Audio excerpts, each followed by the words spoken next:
Hello, everyone, and welcome back to another episode of the Bridging Impact Podcast, the podcast that is passing wisdom to the next generation of athletes, coaches, and parents to transform leaders on and off the court. And in today's episode, we get the opportunity to interview Coach Tasha Brown. Coach Tasha is an assistant basketball coach at UCLA for the women's basketball team. In our episode today, we dive into the importance of consistency, how we win matters more than how much we win, and much more. So without further ado, let's dive in. Hello and welcome to the Bridging Impact Podcast. Tasha, I am thrilled to have you on today and have our discussion on, the importance of, yes, recruiting great players, but it's also how do we recruit? How do we win? And I'm just, excited about talking about that dialogue, and then also just your coaching journey and everything that you've learned along the way that we can pass on to the coaches. So welcome to the show. Well, I'm happy to be here and feel like it's a privilege to be here. And I love what you're doing and the message that you're sending and all the work that you're doing. And so just happy to be a part of it. So thanks for the invitation. Awesome. Well, let's dive right in there. The first question we asked, it's a super easy question, is, what has the game of or how has the game of basketball made an impact on your life? I mean, wow, I don't know if we have time for that. Yeah. I mean, it's been incredible. I think I initially think about being a player and the opportunity of getting a college degree and being able to play basketball in college. And from there, that really launching my coaching career. But basketball has allowed me to see and explore all parts of the world. It's allowed me to meet new people and to grow and get different viewpoints. And it's definitely being a coach has been one of the most rewarding things that I've ever been able to do. So, I mean, I owe pretty much my life to basketball in terms of the journey. Yeah, I love that. And it's amazing how many people we can meet just through a game of a circle going through another circle and Yeah. just all the memories and life lessons. So with that, you talked a little bit, you briefly mentioned, when you think about the impact, you think about back to your playing days. And a lot of times, I like to ask is like, what was that transition like from you going from player to coach? Was it smooth? When you're a player, you always knew, like I'm going to be a coach, or it's something that you just kind of came into? I think towards the end of, junior, senior year, I knew I'm gonna coach. And luckily, I was blessed to be able to have that opportunity right upon graduating. Even actually started in my last year of school. And so it was pretty seamless. I think the interesting thing as a young coach is, and back then I was still playing with the athletes and, giving them buckets, all those different things. Of course. So I think you transition mentally, just understanding the boundaries that you need to create as a young coach, and those can be difficult. I mean, they're your age. You guys are still going through similar things. You have an empathy for them. You actually relate a little bit more with them than you do some of the older coaches on your staff. And so one of the things that you definitely have to grow in as a coach is being able to eventually draw those boundaries. And I've had some great mentors in this game and been very blessed that way. No, that's really interesting because everything you're saying like resonates a ton with me, right? I'm a young coach. I'm, coaching high school age kids. I graduated high school 7 years ago, so it's really not that far. And right, like my peer, as an assistant varsity coach, my varsity coach is like a bigger age gap difference than I am to, most of the players on our team. So I definitely understand that. And you talk about some of the boundaries. I think that's something that I am still continuing to work on. So, can you talk a little bit more about how you started to develop, and build some of those boundaries? Because I'm sure, it's kind of learning through trial and error. Sure. Yeah. It was not seamless. I mean, I think the boundaries do overlap. There is a little bit of that gray area, especially then. And I think that one of the things that I did do well is there was a definite distinction between once we entered the court and, what happens from there. And so I do think it was progression. I do think it was growth. I mean, even now, I am, asking our players and our staff, I am playful. I am Right. funny around them and really just bring a ton of energy. And they know as soon as we step on the court, it's going to be Mhm. about getting them better and us reaching our full potential. So even now, as playful as I am with them, just that boundary has been drawn where they know, okay, it's this is the fun part, and then we've got to get some business done, and then it's back to the fun part. So I do think it's That's a progression. Yeah, it is a progression, and that's good that you have that distinction, right? And I'm sure that has just came from time and experience and Yeah. wisdom of like, okay, when we hit the court, right, this is, it's business, right? And a lot of times, it's we want to have fun. Like we all started playing the game of basketball because Yeah. we were young and it was joyous. We did it at recess, it was fun. But once you get to the collegiate level, right, there's an expectation of winning. And I know that on our previous call we talked about winning, you can do a lot of things to do it, right? And there are a lot of ways to do it, right? But you talked Yeah. about doing it the right way. So I'd love for you Yeah. to kind of expand more on what that looks like for you. Absolutely. The the coaching profession and teaching, I feel like is my calling. This is what I'm purposed to do. And so, it's always been in my heart that players shouldn't leave you damaged. And I know as a player myself that had Mm, some great mentors that helped me along the way. In the college coaching profession, I see a lot of players leaving damaged, and then they spend, the majority of their mid 20s to 30s trying to recover from that damage that happened in college athletics. And I just always believe there's a right way to do it, and I've been fortunate to have some great coaches and Tina Langley, who's now at Washington, and then I mhm. joined Coach Corey and Coach Shannon and Tony, and they're magnificent. And it's about person first, and we've got to remember that. And as long as you can remember, hey, reach the hearts first, the basketball will come. And we're as competitive as anybody, but Right. not at the risk of damaging them. And so, our pillars and of our program is to teach, mentor, and equip. And we take that very seriously.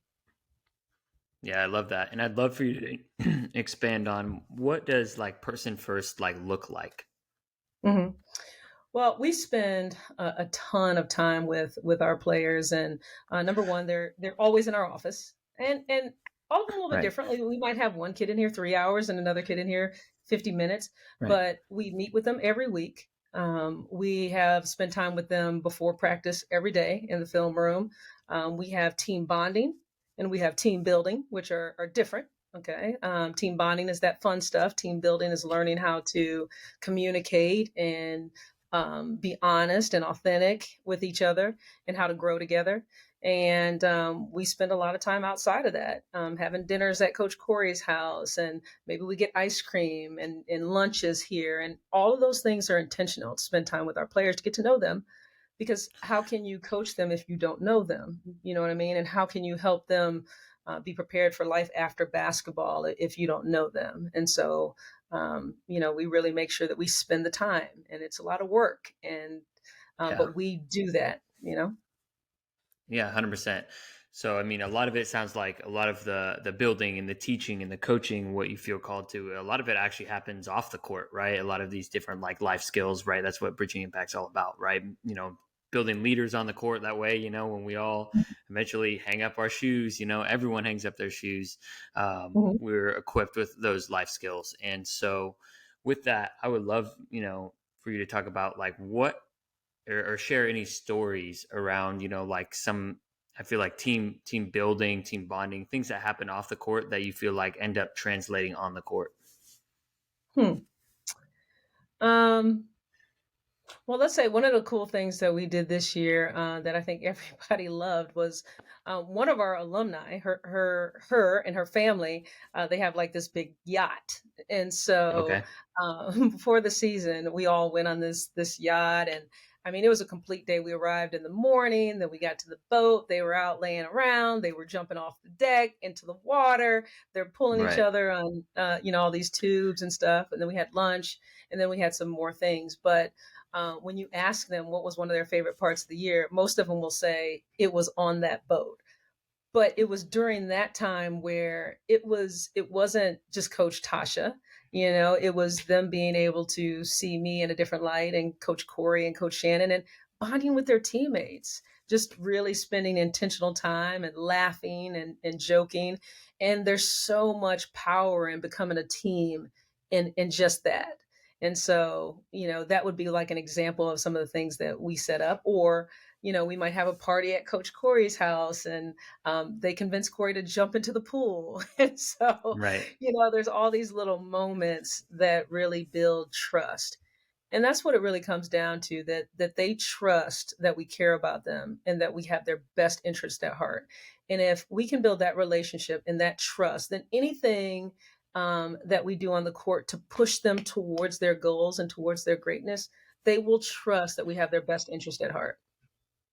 Right. That makes a ton of sense. Right. I think I forget who it was, but there's a coach out there that said, like, I don't want to give feedback. I don't want to coach anyone hard until I, build that relationship with them, just because, like you're saying, you want to build that trust with them so that they know that you're not just about only winning. You're about, you genuinely care about their well-being and their development and their growth as a person. And, a lot Absolutely. of growth happens through conflict. And I'm sure there's always, kind of conflict on a collegiate team. You all are spending a ton of time together. So, in as a coach, like, how do you typically like handle different conflicts, and what kind of skills should coaches try and equip for inner team conflict?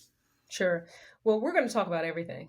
And so part of that team building is developing communication, their Mm. ability to communicate. And we invite that open, honest communication with us.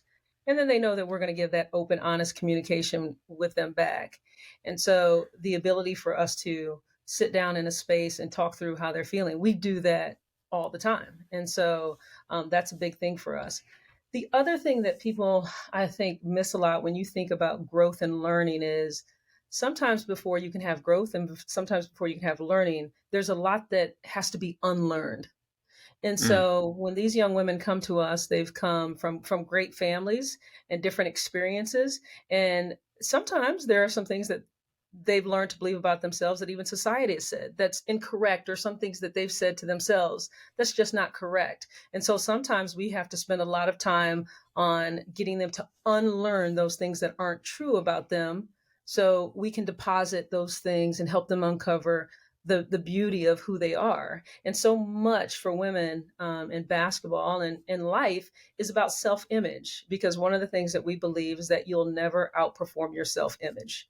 And so for us to equip them to be strong women that can communicate how they feel is important for us. So to your point, I think it's long-winded. How do we get to, dealing with some of those things? The first thing we have to be able to do is acknowledge it and then have communication about it. Yeah, the open dialogue and communication it's an essential aspect of things. And I would love for you to, share, like, how do you help, develop and build their self-image? Because that is so important, right? Like, if you're building, a championship team, or, just a championship style character of a person who's going to end up graduating, the way that they Sure. view themselves in the world just impacts everyone around them. So I'm curious, Sure. how you all, and I'm sure it's, consistent daily actions, but Yeah, I'd love to learn more. it is consistent daily actions, and we do quite a bit. We bring in different people that work with our team that specialize in team dynamics and team bonding. We also have Coach Shannon on our staff that does a leadership training with our team. We also have myself, who I do a lot with our mental training and our mindset training. Mm. And there we do tackle a lot of things that are not true and help them learn things that are true about themselves, and then give them tools to be able to handle a lot of the things that they have occur on a day-to-day basis. As well as our other coaches are constantly having conversations and helping them through things, and we put them in positions to have to work through some things, whether Hmm. it's they're afraid of public speaking, or they're afraid of Right. different things. We put them in those situations so that they can grow in them, and we're right there with them. We're right there with them, Right. so they know that. Yeah, you're putting them through different things and doing the leadership trainings. And so for the coaches and even parents that are listening and that want to like, work with their athletes in terms of like helping them build, a more positive mindset or, work with them on their leadership training, like where's a good place to start? In terms of resources or just in general? Let's just talk in general. Let's talk mindset because I know mindset and leadership are two different topics. So let's talk mindset. Yeah, they are. They are, and Coach Shannon and I talk about this quite a bit. They are two different things, and they all have a little bit of overlap. And in the middle of that, Right. and at the center of all that, is again self-image. Because when you lead, every leader has to lead from their authentic selves. Now, you'll learn things on how to become a better leader, but you're not going to be successful being a leader that is not authentic to who you are. Right. And then with mindset training, it is about discovering who am I, because they have a tendency to look at someone else and be like, oh, I wish I was like that, or oh, I wish I had more of that, or dang, I'm not like that. And we coach a lot of high performing athletes who want to have it perfect. And if it's not perfect, they're like, dang, mad at themselves. And we've got to get them to really see this as a holistic process, an evolution of themselves. And you're constantly going through micro evolutions of yourself. So don't necessarily hang on to this part because it's going to grow. It's going to change 2 weeks from now. And so with the mindset training, we also have a guy that we bring in, Colin, and he works with our team as well. And so he and I together really just work through some things with our team. It's every day. We do it every day for the first 15 minutes. We're watching videos. I'm working through different scenarios. I have them discuss different things. They have a journal that they write down their thoughts and work through some things. And it's all designed for them to become aware of themselves, because 40% of what we do on a day-to-day basis is not a conscious decision. It is just a habit. And so in order for us to build better habits, we've got to become more aware of, our triggers and the things that we just do without thinking that don't serve us well. Interesting. Yeah, that's a really good point. And actually, that's something that as part of the Bridging Impact philosophy is that like self-leadership is that the leadership first, right? Ties exactly into what you're talking about is that self-image and 40% those habits that are, we just do unconsciously and we have no idea we're doing them. And that's how we show up. And so that's really interesting. So could you give like an example? And I'm almost thinking like, there may be like, I'm thinking of a certain player and, I'm working with him on making eye contact, right? Like, and helping that become, a part of his, habit repertoire. But, can you give a few different examples of how you help, improve some of those self-image and self-leadership aspects? Sure. Let's say, so recently we've been working on, let's say, the concept of habits. So for the last, several weeks, we've been talking about habits, and they identify one habit that they want to get better at. And there are several of our players who, one of the things that they wanted to build a better habit on was how they responded to their perception of failure in a certain moment.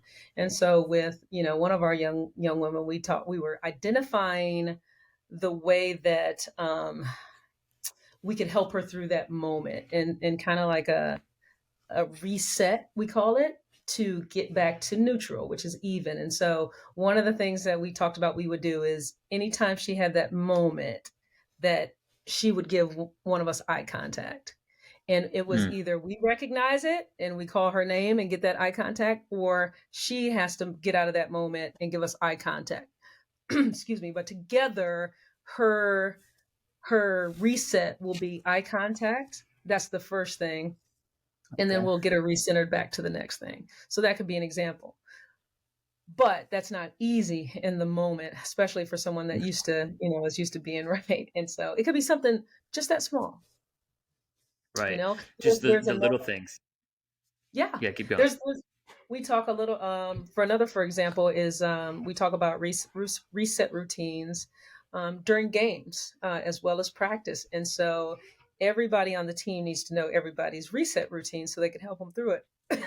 And we have one player who she visually, some are visual, some are touch, some are just audible. And so one of our players, she uses all of them. And when she gets to that place and she has another teammate, but any of us can do it with her, where she's just, she goes, woo, sa. And so you can visually see her. You'll see her on the sideline and she'll do the hand, the breathe in, the breathe out, and the whole woo sa. And you'll usually see one of her teammates doing it with her. And so that is another thing where, knowing one another, trusting one another, and really help them understand, look, I feel this. I'm aware of what this is. I'm going to take the power away from this feeling and I'm going to get to my reset and I'm going to get back to where I need to be, I And love that. so, yeah. Yeah, because I've heard of something similar called like mistake response, but reset routine, and for those that are listening, I think a reset routine, right? In sports, no one's perfect, right? You talk about like high performing athletes, which a lot of times what we're working with, or at least you're working with, is they want to make every single shot, or they want to make sure that they point of attack defense, no one gets by them, but Yeah. unfortunately we're all human, so being Yeah. able to kind of respond and that's true in life, right? We're going to make Yes. mistakes, right? I'll be here on the podcast and I'll do way too long-winded of a question, but I just have to figure out some way to respond. But as far as reset routines, like where how do you help athletes develop those, and when do you see them used most? Um, Again, it's the awareness for us as coaches and them as teammates, and really catching the moments. It is as soon as we see them, it's, hey, remember, you want to do this, whatever that might be for them. And so that's where that communication and the group work that we do every day, of them getting to know each other and talk through things, and they're really talking about what gives me anxiety, or what am I working through, or what am I dealing with. And so their teammates can help and their coaches can help them through that. And I think that these are skill sets. Number one being aware of who you are and what your triggers are, that when you leave here, and to be able to recalculate course on how you're feeling in that moment, because you're going to get out there in the world and there's going to be scenarios that you have no control over, and our ability to respond is going to be so important. But before you can respond, you have to be aware. And so that's a big thing that we want our players to get, is understanding, who am I? These are my triggers. I sense this. This is what I can do to change whatever it is to get me back to neutral, to deal with any situation.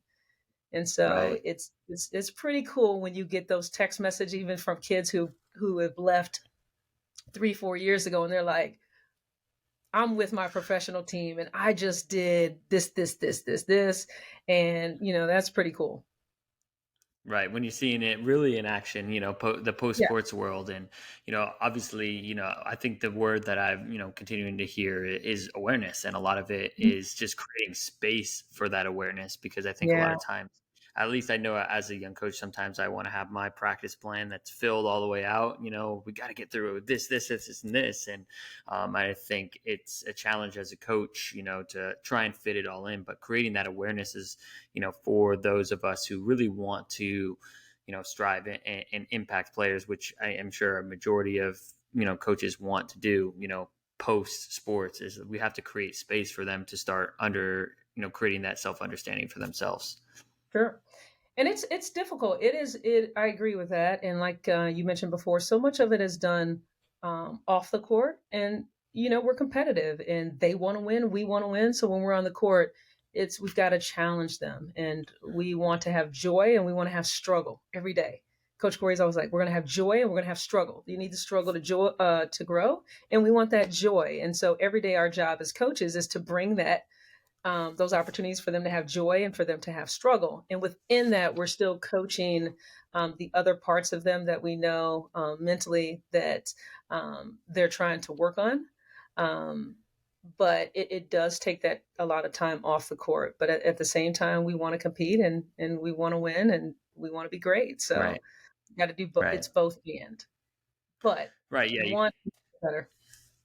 Go ahead. I'm sorry. You can't, no, you can't do one or the other, right? It's both, Mhm. like you're saying. You have to make sure that you're having fun, you're enjoying the process. But if you're always just like laughing, having fun, and giggling on the court, and you're not competing to the best of your Yeah. ability, then you're probably not making the tournament. So can you talk about how and why that your program or UCLA has been so successful in the past few years? Making it to the Sweet 16 and numerous tournaments, and obviously it's talent and players and character and awareness. But is there what are other aspects that are kind of coming in? Sure. I give all the credit. I mean, it starts top down, and so Yeah. Coach Corey Close is an amazing leader, and has great vision, and really is very aware of who she is and what this program is to be about, our core values and the mission of this program. And the mission of this program is to teach, to mentor, and equip. And so everything that we do, we kind of compare to that. Like, are we teaching, mentoring, equipping? And how did we do this week? Every time we get in a meeting throughout the week, it's let's count the victories and how did we do with upholding the mission of our program? So that's always before Mm. us, so we don't get lost in, okay, maybe you lost or maybe you won. Whatever it is, it's still going to be put up against the mission and the core values of the program. And so she does a wonderful job of keeping that before us. And then, we've got some great teachers of the game. With Tony and Shannon and I think myself, and the consistency. Corey, Tony, and Shannon have been together since Coach Corey has been here, so they just finished their 12th year. I was the only coaching change, so I just finished my fifth. And I had worked with Corey before, and Coach Shannon and I have been best friends forever. And so we also have this chemistry together, and I think that helps a lot. And then you're right, when we recruit, it's not just about talent. It is about young women and, quite honestly, their families who share similar vision as us. And so I believe that when you're thinking about teams and wanting to win championships and wanting to go far, one of the biggest things that you need is alignment. Everybody has to be in alignment for where you're going. Otherwise, you're going to have this draft and you're not going to get there. And so for us, recruiting is about great players, but we've got to figure out who are the great players that have alignment with us. And so, sometimes we have to pass on some of the best that maybe don't have the alignment of, hey, this is another great one, and we're gonna take that one. And fortunately, we've been able to have some great players. And a year ago, we had the number one recruiting class in the country, and those freshmen will be sophomores, and we've got other great players that we've had over the years as well. So I guess it's a long-winded answer to your question, but we're very selective in who we bring into this program, and I think that helps along with Coach Corey's vision. Absolutely. And that's exactly what I was just going to ask about is the vision. And it's really interesting that you all have weekly, meetings about how did we, kind of meet our three pillars. And I think that's Mhm. the best way to be consistent and to be, make sure that you are living out your mission. Cause I know, I'm thinking as you talk, I'm just thinking back to, my first year coaching high school basketball. It's like easy to get lost in the season. Mhm. Right. And I guess lose your values and lose your purpose and just be like, like let's come to practice. Let's, diagnose this certain specific problem, like we can't beat a 2-3 zone. And, I kind of Yeah. lose the awareness aspect and that life and the teaching aspect that I come in with, super refreshed. So it's great to have those, kind of weekly meetings. Can you talk a little bit more and share a little bit more about how that vision kind of plays out and how committed you all are to the vision? Oh, I mean, we don't stray from the vision. um, Yeah. Again, having it before you every day is the main thing. And then I mentioned that she talks about count the victories. So we want to see how we've caught our kids or our staff, anyone doing it right, like, Mhm. upholding the vision or something spectacular, so we can celebrate that as well. Um, Even every day after practice, as we huddle, um, the question is, before we talk about anything else, what did we do well? And so our players go around the circle and staff, and they could say it to anybody in the circle or about a group of people or anything about what went well. And so that also, helps them. We're always talking about with the players what the mission of our program is. They know it. And I'll be honest, it's not easy for them. When UCLA recruits you, you know that there's something different about the program. You already know that. And then you get here and you come on your visit and you're like, okay, it's different. You can feel that, you can see that. And then when you come and you know that we're going to challenge you to grow as a woman, and we're doing that on a day-to-day basis, it's hard because sometimes they're like, Right. yes, okay, Right. I've got to grow in this area. But back to what you asked, it's the everyday. It's woven into everything we do, um, and it's kind of hard to separate it. But everything that we talk about and everything that we do on a day to day basis is that mission is woven in there. And I think for coaches, one of the big things is and we did this training with our players and we talk about this all the time, is emotional regulation. Mm. And as coaches, sometimes we're emotion after losses that we shouldn't have had, or we have great emotions after different things. And so, we're asking these athletes to have emotional regulation and be steady. And as coaches, we've got to do that too, and not allow our emotions to take us and swing us from one thing to the other. And so the mission keeps us anchored, and keeps our emotions, regulated, so to Right. speak.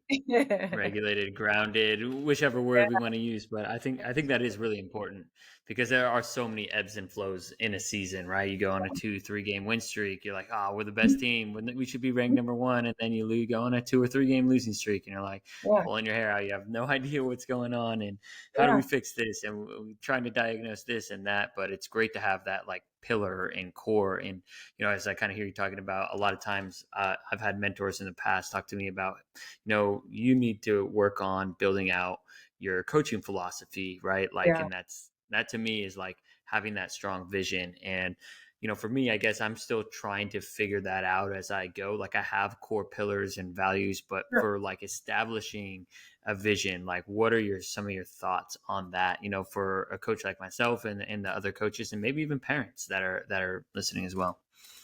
Sure. Um, again, that self-awareness and knowing what's important to you. And Yeah. um, I think it starts there. And I even see it in recruiting. Sometimes we'll start recruiting and a kid say, "Hey, these are the most important things for me. It's a, top tier education, and it's, going to a top 10 school and so on and so forth." And then they make a decision, and it's not us. Let's say it's not us, but then it's a school that's not known necessarily for education, and it's not, a top 10 school, and it's not these things. And we reevaluate at that point, and we're like, what happened? Or the kid could reevaluate it, and how do you stray from what you said was important to just making another decision? And I'm not saying that that's wrong, because they could have reevaluated. And I say that to you is, I think when you're a young coach, or a parent, or even a coach that's been in it for a while, you establish what you think is important, um, to you. And I think you need to revisit that. I think you do revisit that every year to see, okay, this is what I said my pillars are. This is what I said, is important for us. To be lifestyle givers, to have gratitude, to be able to respect and represent. All those things are important to me. Do I still feel that way? Because again, you're growing. Those micro evolutions of self, and sometimes our outlooks change, and who we are and what's important changes as we grow.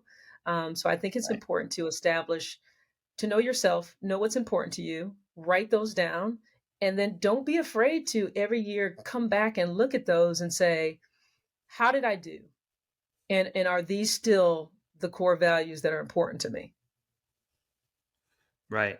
Yeah, we want to make sure that we write them down because I know sometimes like I'll have them, some ideas in my head. Oh, I think I'm kind of like this, or I'm kind of like Yeah. this. But when we like write it down, we're able to like actually see. And then, I think the most important part, honestly, that you talked about is like the evaluation process, right? Because it's like we could be shooting for something, but if we're not evaluating ourselves on a weekly and even daily basis on, our mission and staying grounded, it can be easy, kind of to, drift away from Yeah. it. So I really kind of like that. And guess for me, it's a good reminder for, kind of what I'm trying to build with my basketball training company. I'm trying to have those values and teach, for my high schoolers and my middle schoolers and even my little elementary, guys and girls. So it's been, a lot of fun listening to, this and getting that reminder. And as we enter kind of the fourth quarter, the last, 2 minutes of our podcast, I'd love for you to kind of, share, obviously we've talked a lot today about, just like the leadership, the mindset, the culture that is woven into a fabric of a successful basketball team and what makes successful people. But I would love to, learn, what advice would you give, to your, previous self or your younger coach self that now? It's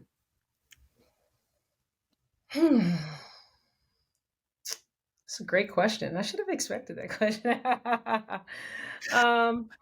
Had to pop it up. You did. I'd say kind of what we've talked about,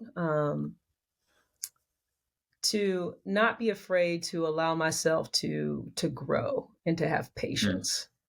And, we talk with our players a lot about having to be patiently impatient. They want it right now. Be patient with that, but yeah, go after it.